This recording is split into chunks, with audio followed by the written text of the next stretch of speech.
요한복음 20장 19절에서 22절 신약성경 184면입니다. 제가 봉독해 드리도록 하겠습니다. 이날 곧 안식 후 첫날 저녁 때에 제자들이 유대인들을 두려워하여 모인 곳의 문들을 닫았더니 예수께서 오사 가운데 서서 이르시되 너희에게 평강이 있을지어다. 이 말씀하시고 손과 옆구리를 보이시니 제자들이 주를 보고 기뻐하더라. 예수께서 또 이르시되 너희에게 평강이 있을지어다. 아버지께서 나를 보내신 것 같이 나도 너희를 보내노라. 이 말씀하시고 그들을 향하사 숨을 내쉬며 이르시되 성령을 받으라. 사랑하는 성도님들, 안녕하십니까? 잘 지내셨습니까? 드디어 추운 겨울이 지나가고 따뜻한 봄이 온 것 같습니다.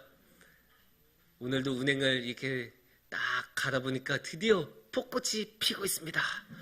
얼마나 좋은지 몰라요. 지난 겨울 사실 엄청 추운 건 아닌데 너무 길었어요. 그 3월까지 추운 게 너무나 길어졌는데 다행히 따뜻함이 오고 있고, 또 따뜻함만이 온 게 아니죠. 또 무엇도 왔죠? 부활절도 오지 않았습니까?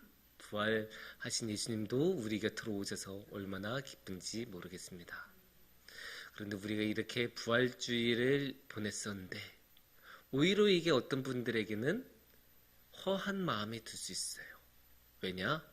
사순절을 우리가 딱 40일이나 이렇게 또 준비하고, 또 고난주간 일주일간 열심히 특별 새벽 예배 드리고 특송 드리고 간식 준비하고 성찬 준비하고 부활절 칸타타 몇 주씩이나 준비하고 그렇게 열심히 달려왔는데 부활주일이 딱 끝나고 나니까 갑자기 뭐든가 하고 끝난 것 같잖아요.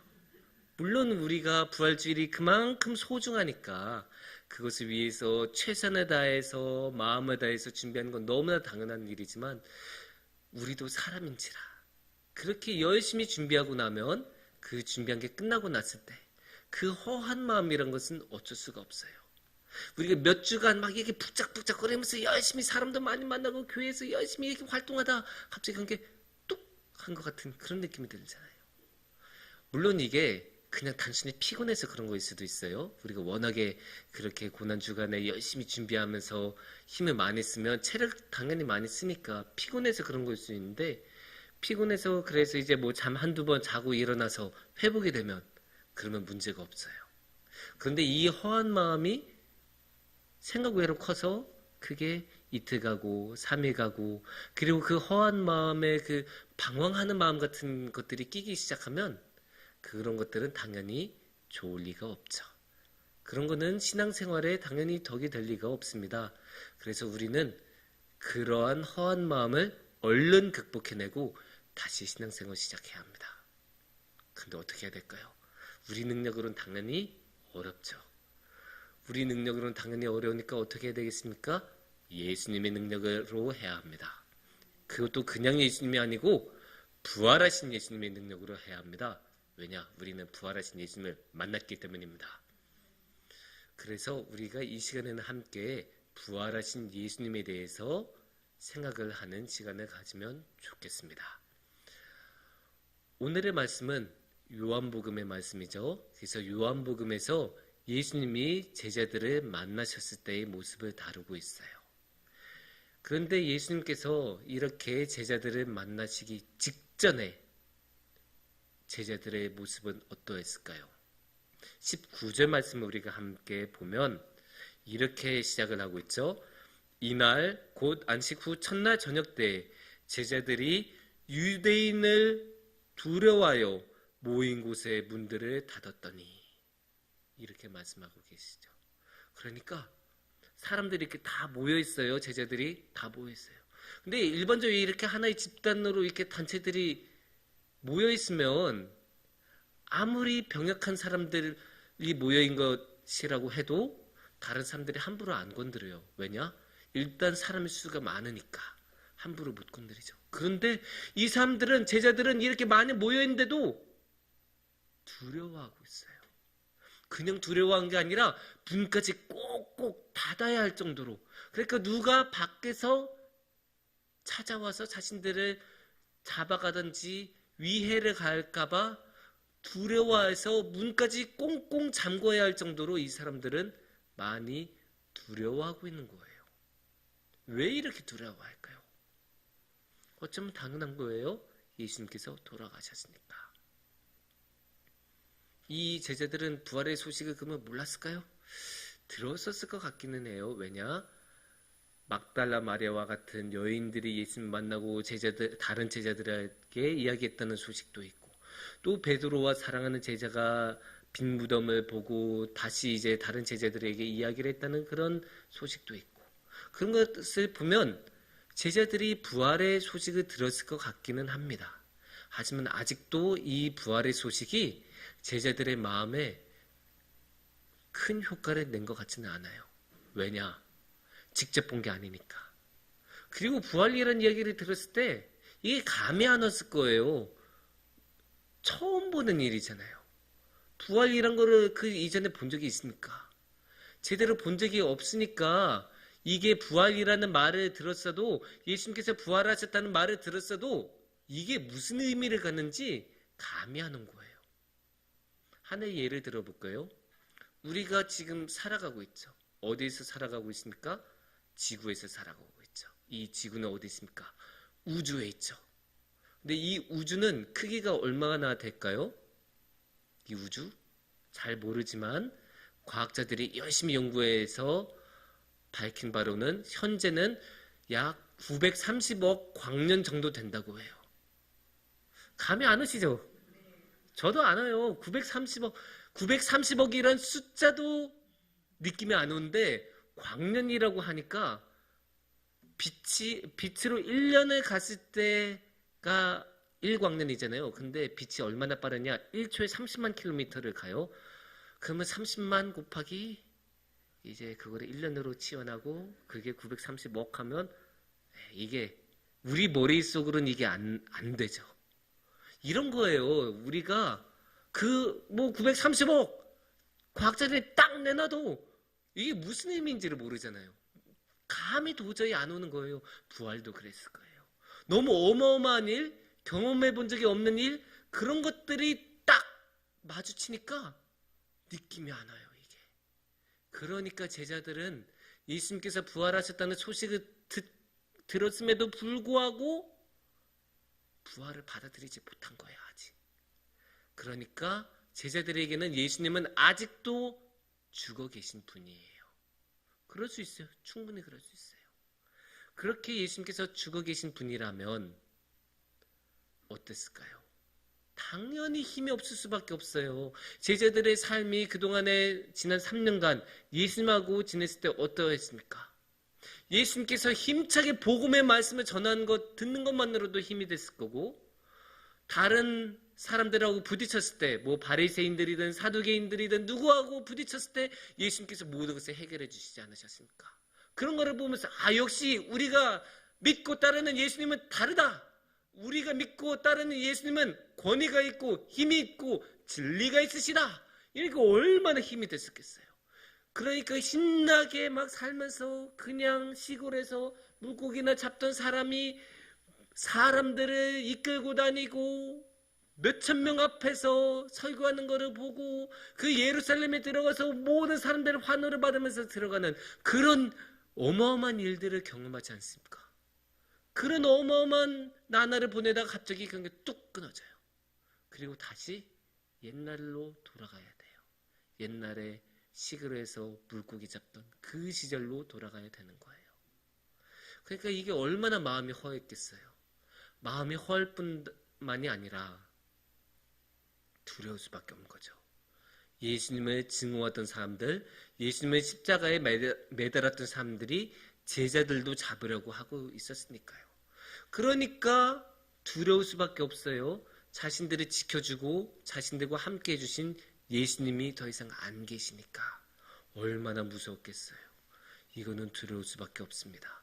이거는 제자들만 그런 게 아니에요. 우리도 그래요. 우리도 살아가면서 예수님이 우리 삶에 없으면, 예수님께서 우리의 삶을 지켜주시지 않으시면 우리의 삶은 흔들릴 수밖에 없어요. 우리의 삶을 굳건하게 잡아주시던 반석 같은 예수님이 안 계시면 우리의 삶은 당연히 무너지고 흔들릴 수밖에 없습니다.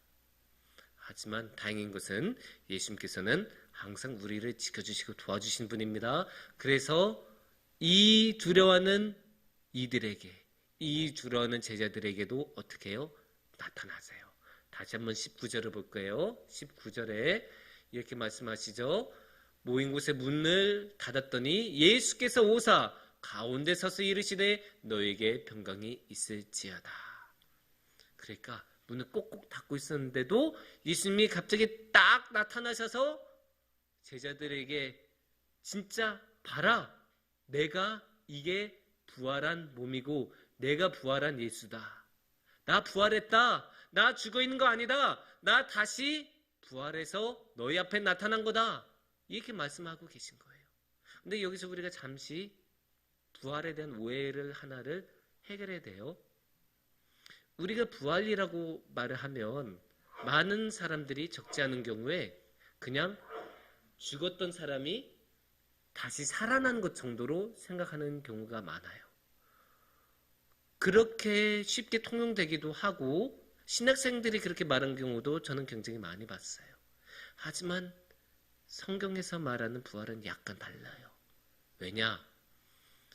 부활하신 예수님께서는 그냥 우리와 같은 현세의 육신적인 몸으로 나타나신 게 아니고 영적인 몸으로 나타나셨기 때문이에요. 방금 전에 읽은 19절 말씀에서도 그렇잖아요. 문들을 다 꼭꼭 닫고 있었는데도 가운데 갑자기 나타나셨어요.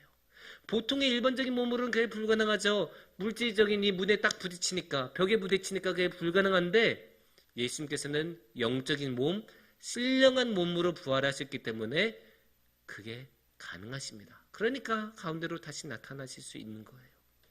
이게 단순히 죽음에서 다시 살아나신 거다. 그러면 예수님의 부활은 유일회적인 게 아니에요. 왜냐? 죽었다 살아난 사람들의 이야기는 의외로 많아요. 심지어 성경에서도 예수님 외에 죽었다 살아난 사람들의 이야기가 나오죠. 나인성 과부의 아들 이야기도 있고 나사로도 죽었다 살아났고 심지어 구약 성경에도 있어요. 엘리야도 죽은 사람을 살려냈고 엘리사도 살려냈죠. 하지만 이들하고의 차이점은 이들은 그냥 죽었다가 살아났어요. 그래서 그냥 평범한 보통의 몸으로 다시 살아난 거예요. 그런데 예수님께서는 신령한 몸으로 나타나셨어요. 이 몸의 차이가 왜 중요하냐? 그냥 죽었다 살아난 사람은 언젠가 다시 죽어요. 그냥 다시 죽을 수밖에 없어요. 그래서 나사로 지금까지 살아있지 않잖아요. 그냥 죽었다 살아난 사람은 다시 죽음을 경험할 수밖에 없습니다. 그건 다시 한번 살아났고 다시 한번 죽는 것 뿐이에요. 물론 죽었다 살아난 것은 어마어마한 것이지만 결정적으로 살아난 것은 아니죠. 결국은 다시 죽음으로 귀결이 됩니다. 하지만 신령한 몸은 달라요. 신령한 몸은 물질의 구속이 되지 않기 때문에 물질의 업에 따라서 다시 없어지지 않고 쭉 계속 영원히 살 수 있어요.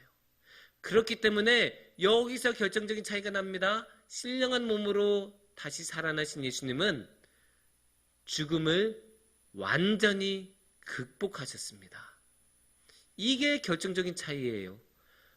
그래서 부활을 그냥 단순히 죽음에서 살아났다라고 말할 수가 없는 거예요. 신령한 몸을 가지고 나타나셔야 그때서야 비로소 죽음을 완전하게 극복하시기 때문입니다. 이러한 완전하게 극복하신 몸으로 예수님께서는 제자들 앞에 나타나세요. 물론 이 몸이라고 해서 예전의 몸하고 완전히 다른 것은 아니에요. 20절을 보면 그런 것을 알 수 있어요. 우리가 20절을 보면 예수님께서 이렇게 말씀하시죠. 이 말씀하시고 손과 옆구리를 보이시니 제자들이 주를 보고 기뻐하더라. 왜 손과 옆구리를 보여주셨겠어요? 손에 못자국이 남아있고 옆구리에 창으로 찔린 자국이 남아있으니까. 이 자국들이 남아있다는 것은 생전의 모습하고 완전히 별개의 몸인 아니라는 거예요. 그럼에도 불구하고 이거는 다른 신령한 몸이죠. 왜 못자국과 이 창자국을 남기셨을까? 어쩌면 간단해요. 이래야 제자들이 알아보니까. 이래야 십자가에 달리셨던 예수님이 나한테 오셨구나. 그래야 알아보니까 예수님께서는 그런 것들을 남기신 거고, 몸 자체는 신령한 몸으로서 죽음을 완전하게 극복하신 예수님의 모습입니다. 이렇게 죽음을 완전하게 극복하신 예수님은 제자들에게 나타나셔서 어떤 말씀하셨을까요? 아까 19절 말씀에 이런 말씀을 하셨습니다. 평강이 너에게 있을지어다. 22절을 보면 다시 한번 말씀하세요. 22절을 보시면 21절을 함께 보시면 예수께서 또 이르시되 너희에게 평강이 있을지어다. 예수님께서는 평강을 주고 싶으셨어요. 물론 이거는 어떻게 보면 그냥 인사일 수도 있어요. 우리가 안녕하세요라고 말한 것처럼 평강이 있을지어다 인사말일 수도 있어요. 그럼에도 불구하고 이 인사말은 힘이 있어요. 왜냐? 제자들은 지금 쫓기고 있고 밖에 나가서 언제 잡혀갈지 모르는 사람들이기 때문에, 그래서 두려워서 떨고 있는 사람들이기 때문에 이렇게 두려움에 힘들어하는 사람들에게 평안함이란 그 무엇보다도 큰 선물이었을 것입니다. 또한 이 평안함은 그냥 평안함이 아닙니다. 죽음을 극복하셨던 예수님께서, 부활하신 예수님께서 주시는 평안함입니다. 그러니까 이 평안 또한 죽음을 이겨낸 평안이에요. 그러니까 이 제자들은 왜 두려워하고 있어요?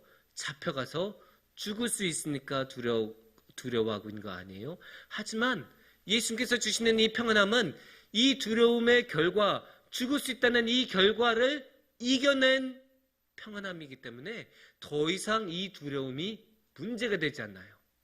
더 이상 두려워할 이유가 없는 거예요. 그만큼 예수님의 평안함은 남다른 평안함이에요.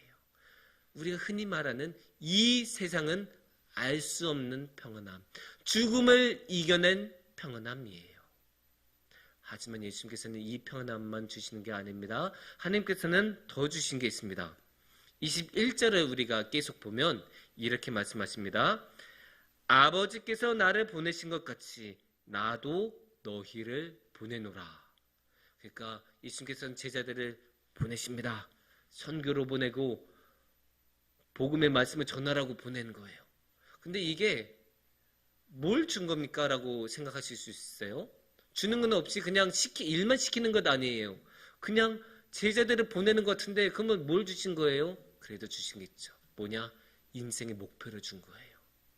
이제 제자들은 예수님께서 나는 예수님께서 보내신 사람이지 새로운 정체성을 획득하고 새로운 삶의 목표를 얻는 거예요. 나도 이제 정말로 예수님의 말씀을 전하면서 살아야겠다.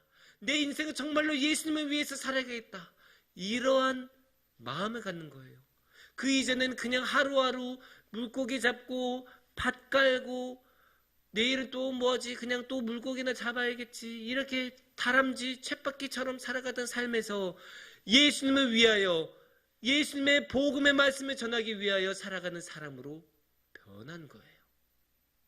하지만 여기서 예수님께서 참으로 사려가 깊으신 분이란 것을 22절을 보면 알 수 있어요. 22절을 보면 이 말씀을 하시고 그들을 향하사 숨을 내쉬며 이르시되 성령을 받으라. 이게 왜 중요하냐? 예수님께서 성령님을 주셨다는 거예요. 이게 왜 중요하냐? 우리가 할 수 없는 일인데 우리가 할 수 있도록 만드시는 거예요. 아니, 우리가 어떻게 예수님의 말씀을 전해요? 지금 당장 밖에 나가기만 하면 잡혀갈지도 모르는 상황에서 어떻게 예수님의 말씀을 전할 수 있어요? 무섭잖아요. 당연히 무서울 수밖에 없잖아요. 잡혀가고 고문당하고 죽을 수 있는데, 그런데 예수님께서는 그걸 할 수 있게 만들어요. 인간의 힘으로 한 게 아니라 성령님의 힘으로 할 수 있게 예수님께서는 만드십니다. 이게 참 다른 거예요. 예수님의 말씀을 전하라. 아니, 전하자마자 잡혀갈 게 뻔한데 예수님 말씀을 전하라는 겁니까? 이게 얼마나 무리한 요구처럼 보입니까? 하지만 성령님께서 함께 하시면 절대로 무리한 요구가 아닙니다. 이게 인터넷에 이런 이야기가 있어요. 명절 때 보면 젊은 사람도 있고 어르신도 있고 이게 친척들끼리 모이지 않습니까? 그러면 친척들이 흔히 하는 게 뭐예요? 너 결혼은 언제 하냐? 막 하면서 막 이렇게 잔소리하지 않습니까? 그리고 또 이제 훈수 두면서 젊을 때는 여행도 좀 가면서 뭐 넓은 식견도 가지면서 살아야지 막 이렇게 말하잖아요. 그런 잔소리를 막 젊은 사람들 듣기 싫어요. 하지만 이 잔소리가 잔소리로 느껴지게 하지 않는 마법이 있습니다. 젊은이가 여행도 하면서 살아야지 하면서 100만 원을 주면서 이러면 어느 누구도 불만을 갖지 않아요. 왜냐? 단지 100만 원을 받은 게 좋아서도 있겠지만 그보다 이분은 그냥 말만 하는 게 아니라 이거를 실제로 할 수 있게 해주시면서 하니까 관심으로 보이고 애정으로 보이고 고마움으로 느껴지는 거죠. 예수님도 그래요. 예수님도 그냥 너 가! 지금 말씀 전해! 어떻게 하겠어요? 가자마자 잡혀가기 뻔한데. 하지만 성령님을 보내시면, 성령님을 주시면 당연히 할 수 있죠. 그 능력으로 말씀을 전할 수도 있고 병자들을 고치고 귀신은 내쫓으면서 하니까 예수님의 말씀을 전할 수 있는 게 아니에요. 사도행전에서 그런 모습 너무나 많이 나오지 않습니까? 그게 성령님을 보내주신 예수님의 모습이고 정말로 일을 할 수 있게 하시는 예수님의 크신 배려라고 봅니다. 사랑하는 성도님들, 그래서 예수님께서는 당연히 제자들에게만 이러한 평안함, 새로운 삶의 목표, 성령님을 주신 게 아니고 누구에게도 우리에게도 주십니다.